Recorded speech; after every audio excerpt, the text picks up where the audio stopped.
আমার স্বামী আমাকে আজকে কতদিন যাবৎ সহ্য করতে পারে না। পরিবারের মানুষের কথা প্রতিনিয়ত শুনছে। তার বোন সবসময় আমার নামে বদনাম করে। সবাই তাকে বলে আমি ভালো না, আমি অনেক খারাপ। সেই শুনতে শুনতে আমার স্বামী আমাকে অনেক বকাঝকা করে এবং মারেও। এটা কি সহ্য করার মতন? কখনোই না। তারপরও আমি সহ্য করি। কারণ মেয়েদের একবার বিয়ে হয়। বারবার আমি তাও সহ্য করি। এরপর আমার একটা ছোট্ট ফুটফুটে বেবি হয়। নাম তার মারিয়া।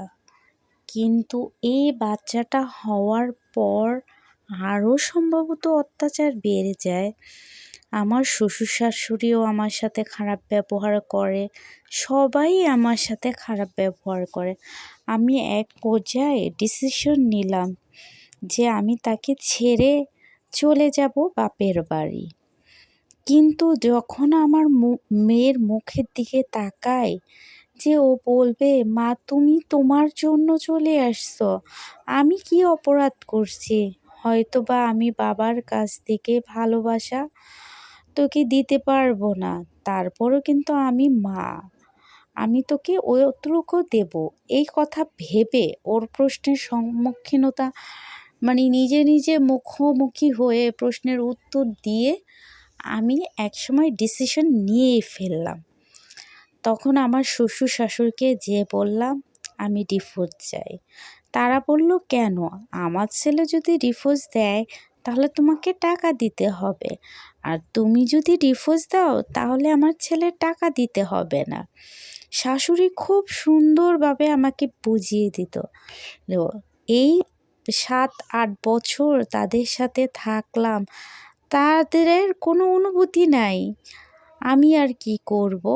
তারপর আমি ডিসিশন নিয়ে আমার স্বামী, পরিবার সবাইকে বলে আমি আমার বাপের বাড়ি চলে যাই। কিন্তু আমি ডিভোর্সটা দেই নাই। ওখানে আমার মেয়েকে একটা স্কুলে ভর্তি করিয়ে দিছি, প্রতিদিন যাতায়াত করে।